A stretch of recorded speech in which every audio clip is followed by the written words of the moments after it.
se quedaron a 3 pasos. En la madrugada de febrero, en el Triángulo Dorado se desplegó un operativo sin precedentes.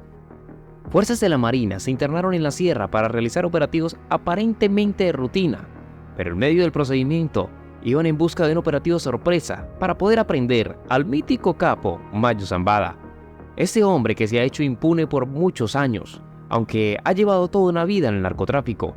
Todo ya estaba dispuesto. Una información de inteligencia había entregado el reporte de la actual ubicación del Mayo Zambada.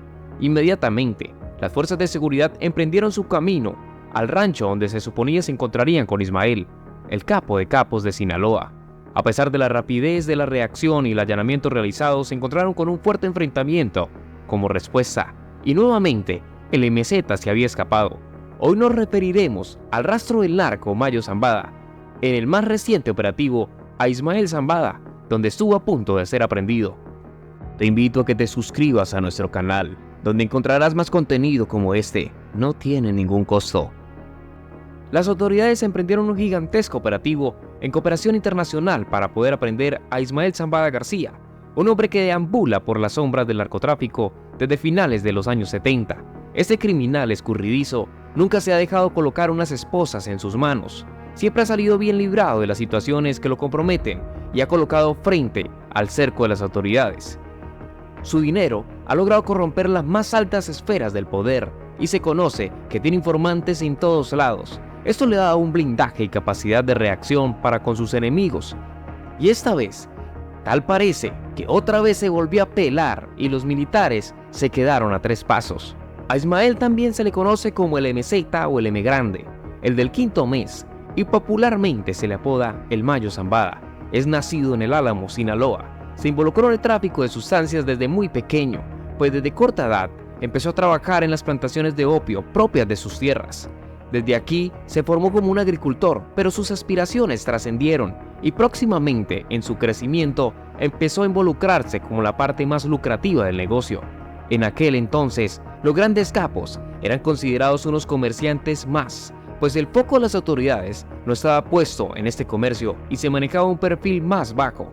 Aquellos narcos de los 70 eran hombres peligrosos, pero en ningún momento se presentaban esas guerras tan macabras que se dan en la actualidad.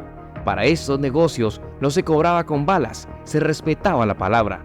Sobre esta generación creció Ismael Zambada, y como cualquier otro comerciante de alcaloides terminó vinculándose a un grupo, nada más y nada menos que se involucraría con el cártel de Guadalajara, que era liderado por Miguel Ángel Félix Gallardo, junto a Ernesto Fonseca Carrillo y Rafael Caro Quintero. El negocio en México funcionaba bajo una jerarquía.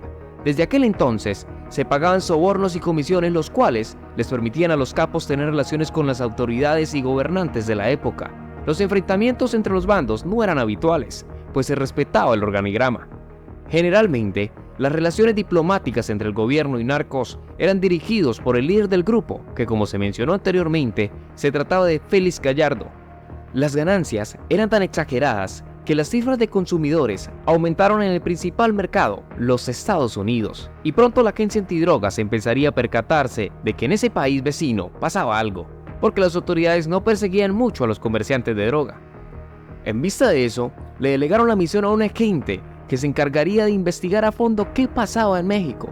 Enrique Camarena o Kiki Camarena empezaría su ardua tarea investigativa, pero que en medio de su trabajo terminó siendo torturado y acribillado, presuntamente por los líderes del cártel de Guadalajara. Este crimen hizo que las autoridades de los Estados Unidos pusieran los ojos en los miembros del cártel en mención, y motivados por la violenta muerte de su agente, terminarían encerrando a los principales cabecillas en la organización de Guadalajara.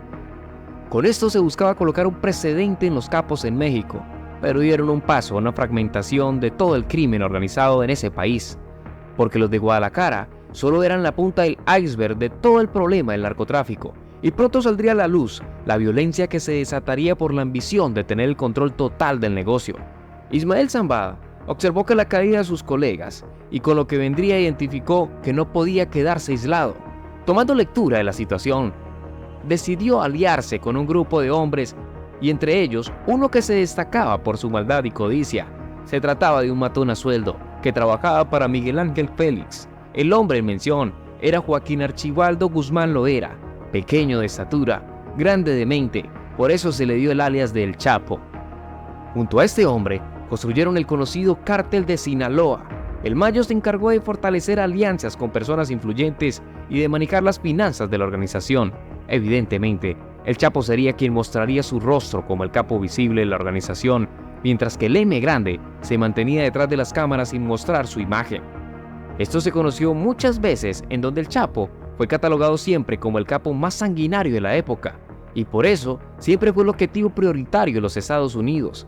De hecho, el estado de Chicago catalogó a Guzmán como el enemigo número 1 por las cantidades de droga que ingresaban a esas ciudades, y generalmente era Guzmán a quien responsabilizaban de todo.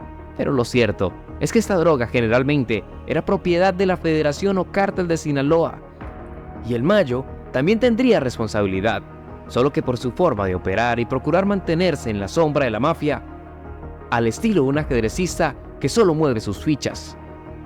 Pues como ya se sabe, en el año 1993 El Chapo fue aprehendido en Guatemala y estuvo en prisión todo ese tiempo, operando detrás de las rejas. Pero en el 2001 sería Ismael Zambada quien se encargaría de orquestar y financiar una fuga de su aliado. Con El Chapo en las calles de nuevo, se daría origen a un sinnúmero de enfrentamientos entre cárteles por el control y dominio de la mayoría de las plazas. Claramente los del cártel de Sinaloa predominaron en todos estos conflictos y consiguieron centralizar el poder por unos años. En este punto, también sería El Chapo el sindicado como principal responsable de estas muertes, y a Ismael poco se le vinculaba con estos hechos violentos.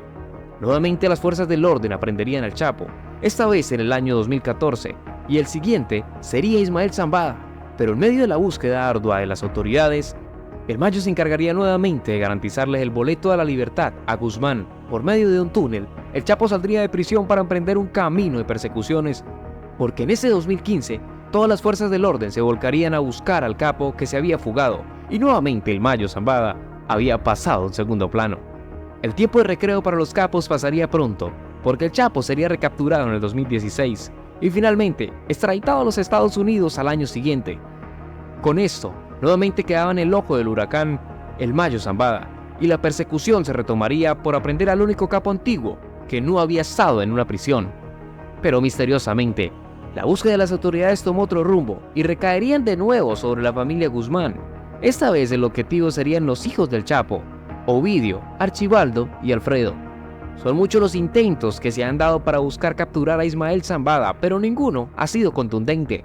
Se estima que su ubicación actual es sobre el Triángulo Dorado y en las montañas permanece resguardado con un respaldo de los pobladores circunvecinos que lo protegen por su generosidad, donde es visto como un héroe o benefactor que les ha dado escuelas, hospitales, alumbrados, campos de juego y otras obras que el Estado nunca ha conferido a estas poblaciones remotas.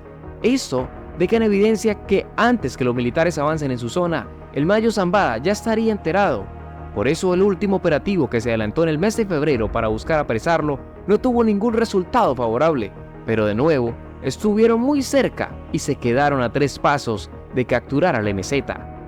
Inteligencia informó de un rancho internado en la zona boscosa y que en esta ubicación se encontraba el señor del sombrero. Inmediatamente, el operativo se desplegó con helicópteros patrullando desde los aires, pero al llegar al punto demarcado fueron recibidos a ráfagas de cuernos de chivo u AK-47.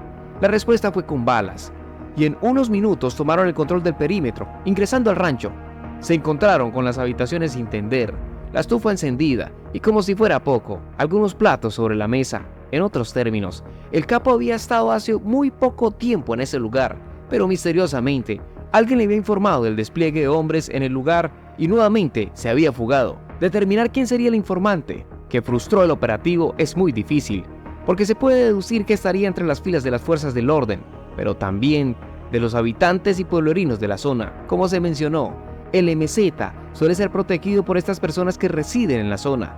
En cualquiera de los casos, el Mayo siempre se adelanta a las fuerzas del orden y se podría concluir que cuenta con informantes en todas las áreas, formales e informales, y esto le ha garantizado su impunidad, pues se ha especulado que en ocasiones ha sido prendido, pero con algunas llamadas ha salido bien librado de la situación, pues el MZ, muchos se le deben favores y sus dineros han tocado los bolsillos de muchos incorruptibles. ¿Y tú, crees que el MZ algún día irá a prisión? Hemos llegado al final de esta entrega del Rastro del Narco. Te invito a que compartas tus opiniones en la caja de comentarios y actives las notificaciones para que no te pierdas los siguientes videos.